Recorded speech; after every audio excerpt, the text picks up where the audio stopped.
Welcome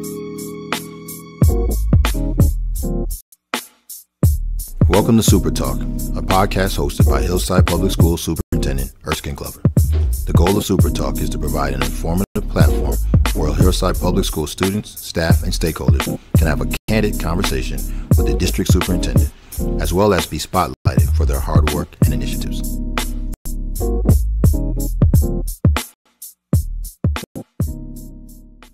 Peace and blessings. Good morning, good morning, good morning. Hillside Public Schools, this is Superintendent Glover coming to you with another episode of Super Talk. And as you can see today, we're taking our show on the road again, and we're blessed to have an all-time great in the eyes of some Giants fans. We'll get into that in a little bit, but I'm blessed to be in Tyree's table today, speaking with no other than Mr. David Tyree. Welcome to the show, good brother. And I'm super thrilled. Thanks for having me, Superintendent. Hey, we trying. Yeah. I don't know every time you got called to the principal's office or the superintendent's office. So this is one of those laid back, just having a conversation. And the importance of having this conversation at this point in time for me is, you're an athlete. Sure. I come from a district that is where athletics is important in so many ways alongside of academics. Our district, our student athletes have been fortunate to participate in high levels, win some state championship. But I always like to understand there's a journey to get to the point of championship. Yeah. You know what a champion looks like. Sure. You felt the pain, the struggle, you participated at that level. But I want to be able to talk to our students about afterwards. Sure. And you've been doing some great things in the community. And in this month of Mental Health Month, yep, I want to really tap into that. So people may say, oh, we're going to talk to a football. That's a piece of you. Okay. I believe, but you can best define. But today I want to be able to leave our students and our community with just a little inspiration on how we can take care of ourselves. Sure. Both physically, mentally, and spiritually. And I want to tap into your mind as you take us down that path. So I introduced you as David Tyree, but you might want to have a statement that you use as your personal tag so everybody knows who you are, what you're about, besides the catch. Yeah. My heart, but we'll talk about that later. As I said, most people have a strong opinion one way or another. The catch certainly brought a lot of joy to some people, crushed hearts too at the same time. So, I think it's really at the end of the day, I am David Tyree. The values that I live by, what DT3 is truth, transparency, and transformation. And I wrote a book many years ago called More Than Just a Catch. And I think when I kind of summarize my life and my journey, I'm the young kid who's kind of lived out the dream that I didn't even know existed. And I was really, I think having a dream and having something like sports that gives you a sense of vision that maybe, when we talk about coming from inner city neighborhoods, most of us will find challenges getting out of what we can't see, right? And sports and having a vision for your life, maybe sometimes outside of your community, can be really infusing and inspiring for kids. And that's what it did. But my dream was actually Division 1A sports. So when I got my scholarship, I was kind of living out my dream. So honestly, football was the gift that just kind of kept on giving. And having a son in college, which wasn't the plan. Definitely change that dynamic. Okay, change the real dynamics.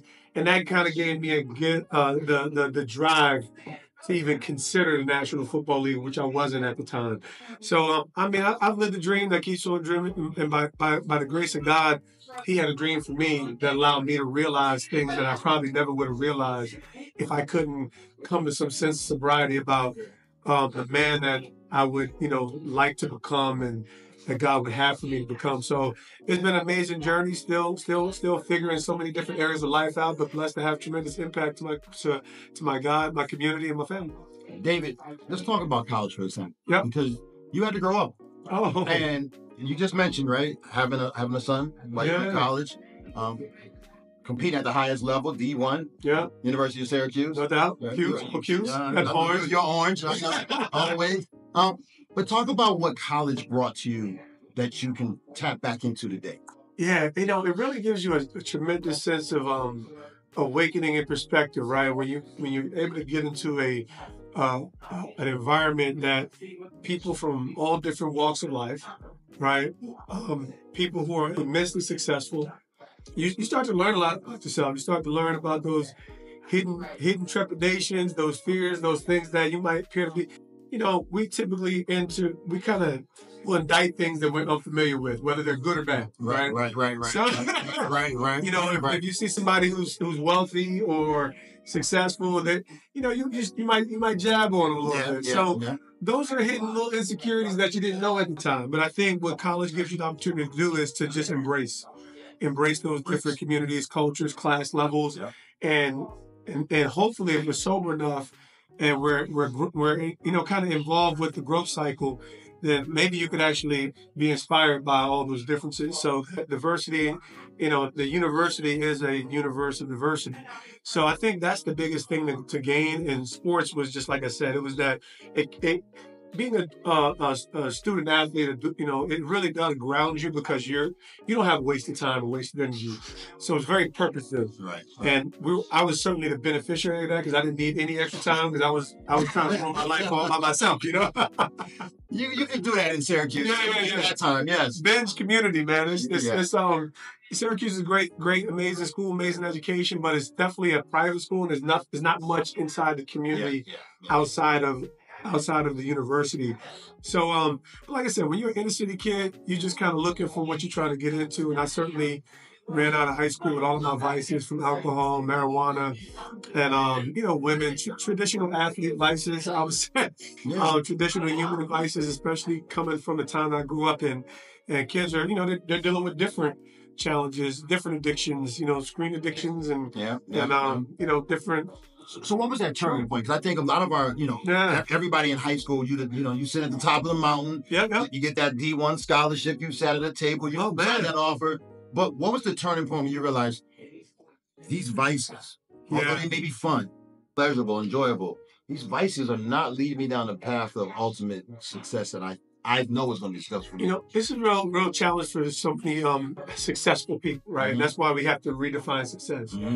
Success at the expense of your identity, success at the expense of your mental well-being is really not success at all. Right. So making it to the NFL, that was my rookie year. I was immensely successful in the field. I was drafted in the 6th round as a special teams player.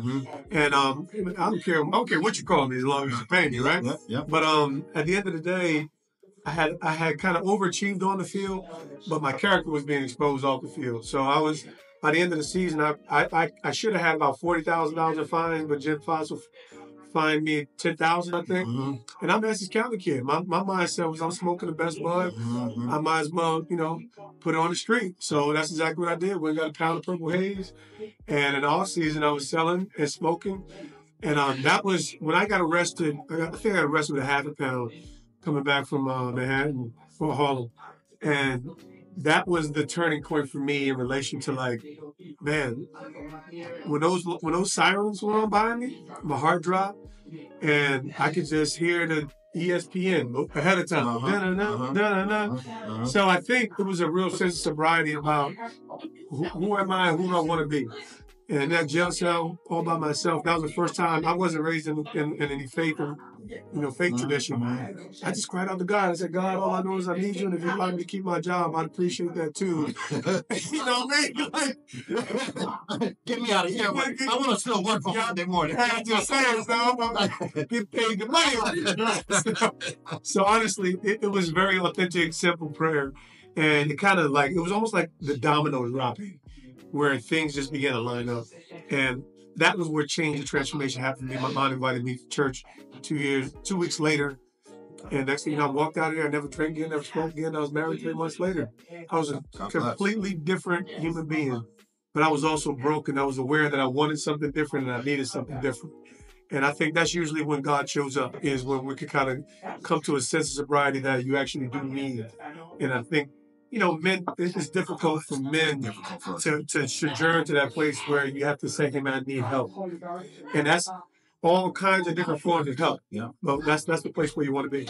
I want young people to hear this, especially anyone, but I really want them to understand that, you know, your journey, and I appreciate your authenticity and your transparency just now. Because not many people want to tell their story, right? But that story allowed you to say that I was vulnerable, I was broken, and now I can only be healed from that.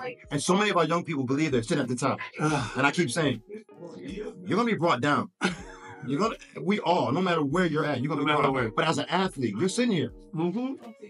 That being brought back down, allowing yourself to be ready to receive those blessings is when you can really launch and take off. I appreciate you sharing that. You used the word transparency. I think one of your T's, if I'm not mistaken, I read this and I think this is powerful when I read it. Transparency conquers fear, embodies trust, and is the drawbridge that is authenticity that connects the human heart. Transparency allows people to see you as you are. It is honest, yet not inconsiderate. That was, when I read it, I was like, your 3 T's are all powerful, right? But when I read that one, I was like, man, that speaks to a lot. Where did that come from? Yeah, I think I will say this, like as I've kind of come into faith and sobriety and even to some sense of maturity, when I got saved, I was free. Like I couldn't imagine, I wasn't raised in church, and I realized that's a paradigm for some people. I realized some people despise religion because of what religion has done. But I just knew I met Jesus. I'm like, yo, why everybody tell? So immediately I was kind of free from shame. I never enjoyed hurting people, but if you ever been hurt once, you never want to be hurt again. Right. So that's very human, self-preservation.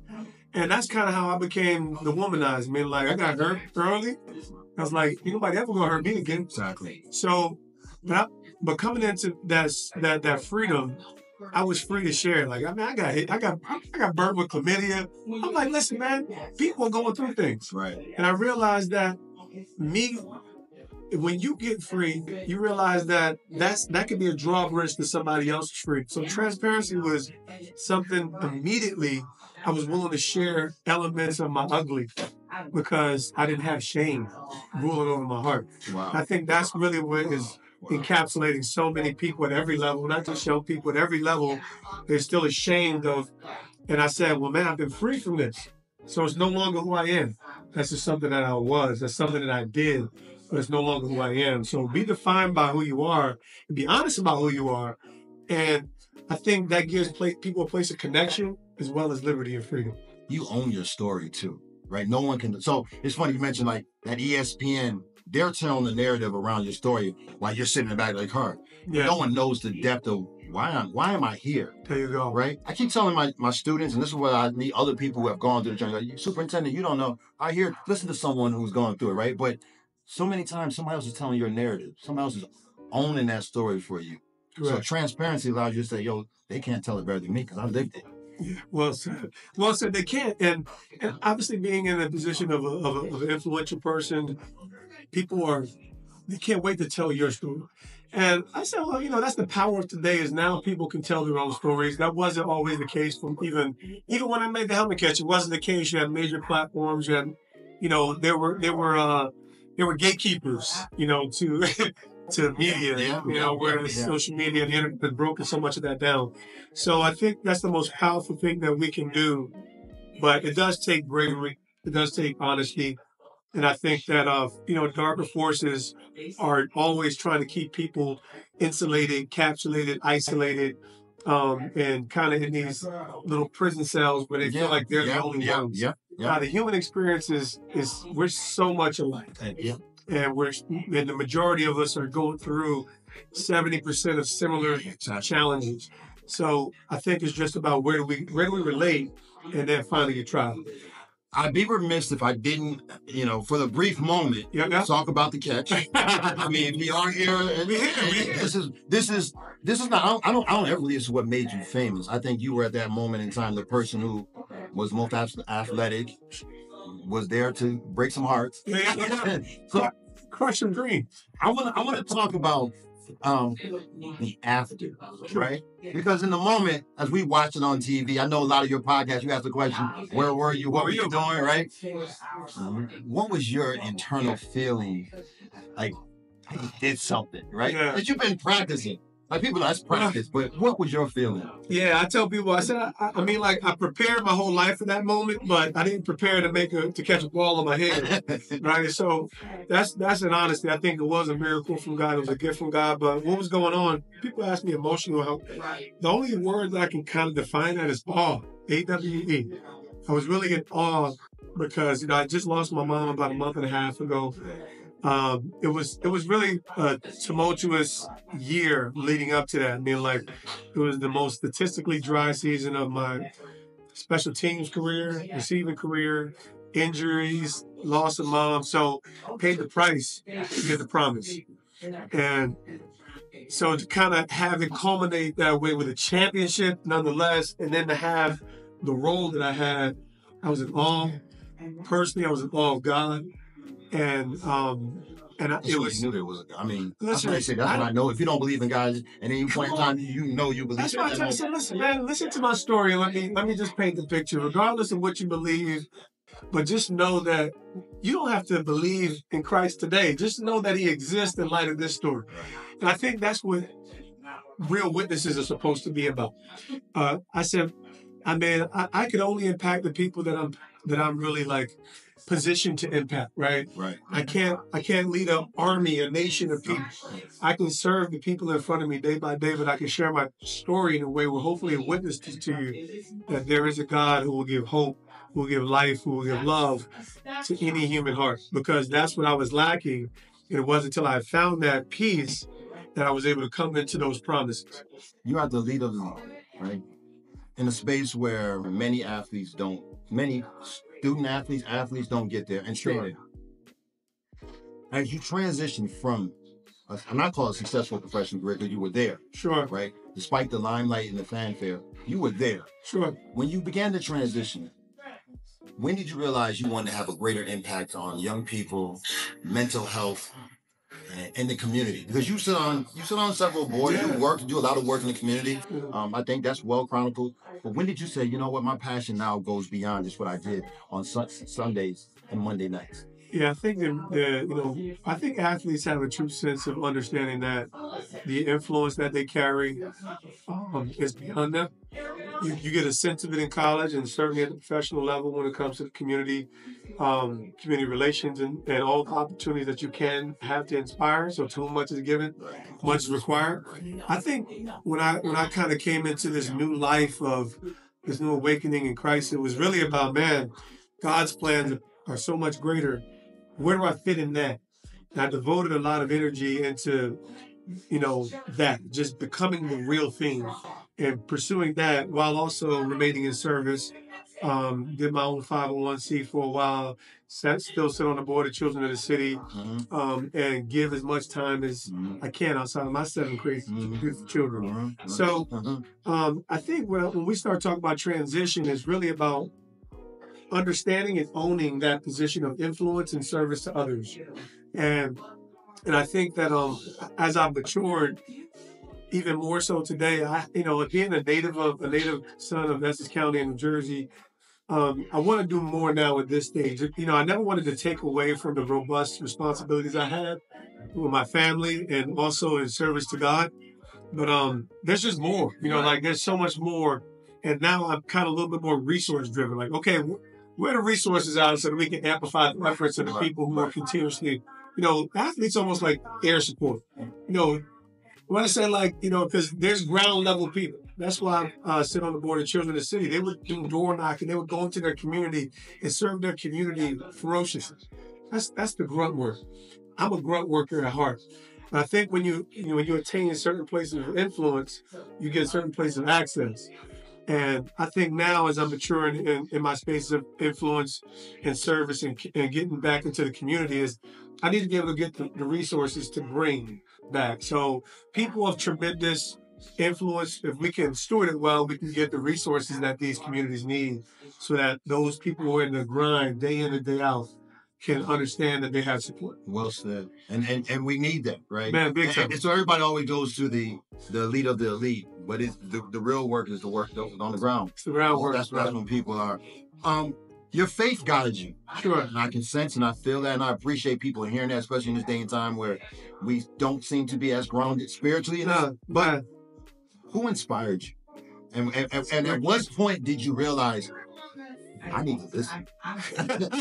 Right? Because we don't sometimes know we have true mentors, but who inspired you and when did you listen? Yeah, man, that is, I didn't listen to nothing until I really got my big old thump sitting in that jail cell. Man, when I say I certainly had people along the way, and I'm big on this, like, high school coach that took interest. There were people always positioned along the way.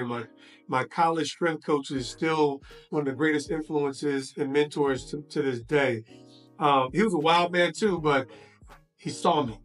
And I think when I think about the people who inspire me, it's probably man who discipled me for the last 12, 13 years. His name is Brian Echeverry, running for House seat in North Carolina today.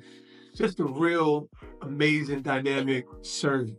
Man of God, wouldn't take credit for anything. I saw the life and the light, his commitment to his faith. Probably one of the most direct inspirations. My first pastor, man, just like laying the foundations of a life that I was looking to be sincere with, Charles Harrison Broomfield. That's how I know Sherelle Smith, who we know, we're mutual friends. So I think it's hard to identify, but I think my biggest hero is my dad. My biggest hero is my dad. My dad has been my number one supporter from day one. We've always had a great relationship, but him not being in the home, it kind of creates like this tension, even though you have a great relationship. And as I've grown up and realized his story more, you have to grow up to understand what it is to be a man, appreciate a man. And I tell people, my dad is my hero not because he's perfect, it's because he did his best. And I think that's something where as men and reestablishing a culture of honor. Because, humans are broken. They're like, we have some issues. And I think if we can begin to, we have to correct all the things that are wrong. That's not to placate or, kind of dismiss. But he gave me his best. And I stood to benefit. There were things that I was missing, but maybe he didn't have it to give. I think I've been able to mature and have understanding. Wow. How can somebody give what they don't have, right? Right. These are the places where I think there's great room for us in our generation of leaders to excel, heal, and mature and give our children something better. You lean on your faith? Absolutely. But I also know your family is a major role in your life. Yeah. That's that smile. I'm a father of two. So that joy our children give to us. But what does that mean to be a family man? Aside from the joys and the highs and the lows, what does that mean for you? Yeah, I think people are missing it, man. Like the real sauce is in the family. If you want to make, I'm gonna use this little fun play. If you want to make America great again, make the family great again. Right. I mean, that's really it. America is just comprised of millions of families. Yeah. And so even when we want to talk about policy, if it doesn't impact the family, if it doesn't serve the family well, and then we have to begin to have some sobriety about what's good for the family. Right. Now, those are hard and heavy conversations because everybody has a right and a freedom to live every kind of way they want. But I think we have to get back to sobriety in relation to, there was a time where we had a true sense of family. So for me, family has been the dynamic that's raised me up. It was my son at 21 years old. Having a son at 21 years old with a desire to be better for him that inspired me. It set me on the path to transformation. And it wasn't until then. I was a good old selfish, independent parent. We know what that means and everything in between. Everything in between. And we're still selfish, right? But selfish with boundaries? Yeah, you have to have boundaries for the sake of, like being whole, right? Like, but I think when you talk about being selfless, is the goal. And I think that it requires humility. So when you talk about listening, it requires you to honor people. It requires you to respect people. And I think that's the whole point. If I can't see my value in my fellow brother, I won't listen.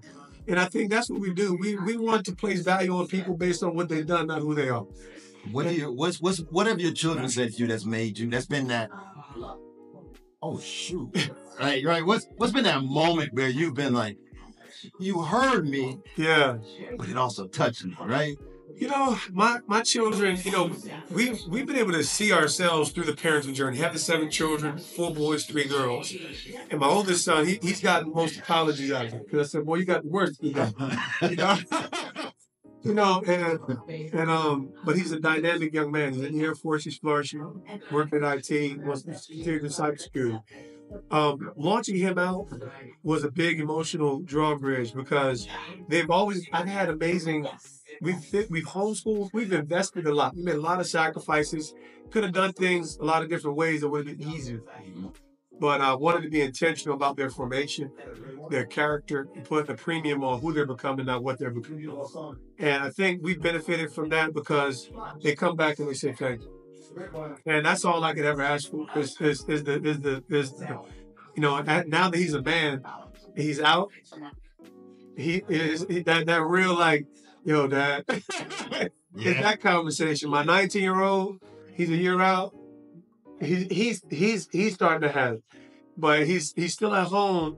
He wants the drawbridge. He's not striving to go find himself. And so it's been some really gratifying experiences, mostly through observation and conversations. And even our youngest 5 that are still, you know, kind of sojourning through, I'm more present for them than I've ever been in these last few years. These last few years have been the most trying for us as entrepreneurs, but it's been the most gratifying in relation to having the presence that I wasn't able to give working in sport up till I was 40 years old.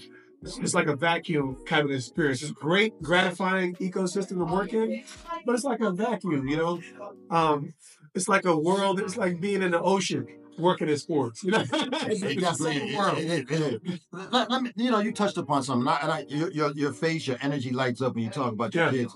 You know, social media allows insight into so many of us because of what's put out there. Good, bad, or indifferent. What do you wish was out there that may not come up when you Google, put in the YouTube clip or the Instagram clip? What do you wish was out there? Yeah, you know what? That's a great question. I think there's a lot of things. I think there's things out there when I think about family. You know, you see your TLCs, the Duggars. You know, there's always something like a weird, dramatic edge to it. And I tell people have asked me, "Hey man, why don't you need to get on TV? You got 7 kids. You're inspiring." And I said, number one, I never wanted to. And I don't feel like people are always doing this, but I know what's been done. I wouldn't want to prostitute my family and put them in harm's way, right. Just for a platform. Right. So that was the discouraging factor. But I think there's an authentic way to give people insight into what's possible. And I think that's really what's lacking because the world can't see the way to wrap too many dollars around it. Like me, I'm going to be me and our family's going to be our family, but you can't. We got drama because life is dramatic. Yeah. But I'm not adding no extra saison and Lowry's on my life just for clicks and ticks. And I think that's what's lacking. Just people seeing the beauty and like it's like order and chaos, right? Like I call my life chaotic. It's pretty chaotic, man. Like and we're breaking thresholds in a lot of different ways, but we're trusting God. And I think it's okay to be in both states where I have peace because I'm in the eye of every storm that when the storm comes. And I think that's what's really powerful about life is that, man, it's happening to everybody. Right. No one hits harder in life. Right. But if you're well grounded and you have the support system and the mechanism and the relationships, then you'll endure.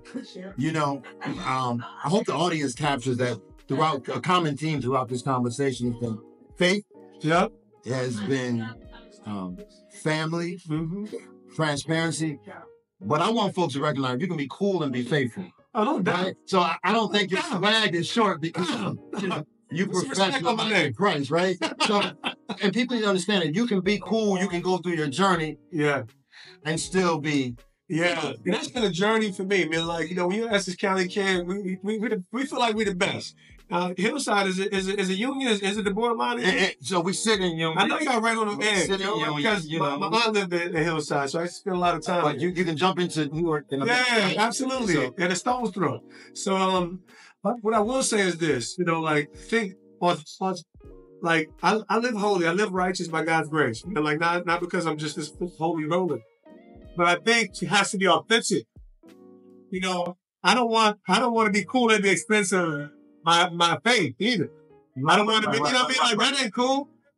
But I'm 44. I can't go be talking about y'all out here capping. No man, that's your language. I'm gonna stay within my generation, within my era, and be authentically me. Because life is so good. Because my marriage is great, my children are healthy, life is good. I could use a little more dollars in the bank account. We all good, right? And I think when you have the right priorities around, that's when you can see how good life is. And to me, that's what makes. And I think when you understand who you are, then you can just be that with no sense of reservation, and let people make their decisions out of the way, because you'll find your tribe. I'm gonna just add this out there. There's an F that we've used: family, faith, foundation. Right. Mm-hmm. So everything is your foundation appears like I don't know the cracks in the foundation, but it seems like your foundation is solid because you live with the Creator, you live with God first. Yeah. So your foundation is set. We all would love to be in a different financial state. If we ever have enough, right? Yeah. But I think what I've appreciated in just hearing you in this brief moment is that you're not chasing the dollar. Nah. And that's part one. I think folks need to hear it's not about chasing the dollar. And I think you're loving life. And by loving life, loving your faith, everything builds from that. Thank you for listening to part one of Super Talk with Superintendent Glover and Mr. David Tyree at Tyree's table. Now, let's continue by listening to part two as we delve into mental health awareness.